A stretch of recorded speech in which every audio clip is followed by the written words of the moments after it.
జై శ్రీరామ్ అండి. ఇవాళ గ్రహణం అందరూ పెందరాడు భోజనం చేసేసి ఉంటారు. గ్రహణము మకరం, మీనం, కుంభం రాశిలోకి ప్రవేశించింది అని చెప్తున్నారు. వాళ్ళకి చిన్న చిన్న దానాలు ఇచ్చేసుకుంటే మెనువులను బియ్యం అలాంటివి కేజీ పావు ఇచ్చేసుకుంటే సరిపోతుంది. అదే వాళ్ళకి ఇంట్రెస్ట్ ఉంటే. రెండోది, పెందరాడు అన్నం తినేసాం, చక్కగా కాసేపు ధ్యానం చేసేసుకుని ఏదైనా జపమాలతో జపం చేసేసుకుని మీ ఇష్టదైవాన్ని దండం పెట్టుకుని నిద్రపోండి. ఎవరో చెప్తున్నారు నాకు ఇప్పుడే, నిద్రపోకూడదన్నారండి రాత్రంతా అని. అలాంటిది ఏదీ లేదమ్మా. ప్రశాంతంగా దేవుడి దండం పెట్టుకుని చక్కగా ఒక విభూతి పెట్టుకుని మనశ్శాంతిగా నిద్రపోండి. ఎప్పటి నుంచో వస్తున్నాయి ఈ గ్రహణాలన్నీ. ఈరోజు యూట్యూబ్లో వచ్చినాయి కాబట్టి దాంట్లో కూర్చొని చెప్పే వాళ్ళందరూ చెప్పేస్తూ ఉంటారు.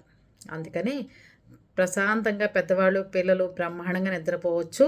పొద్దున్నే లేచి చక్కగా తలస్నానం చేసి ఇల్లు శుభ్రం చేసుకుని దేవుళ్ళని కడిగేసుకోండి. అక్కడితో గ్రహణ శాంతి గ్రహణాలు అన్నీ అయిపోతాయి. దానాలు ఇచ్చుకునే వాళ్ళు ఇచ్చేసుకోవచ్చు, అంతే కదా.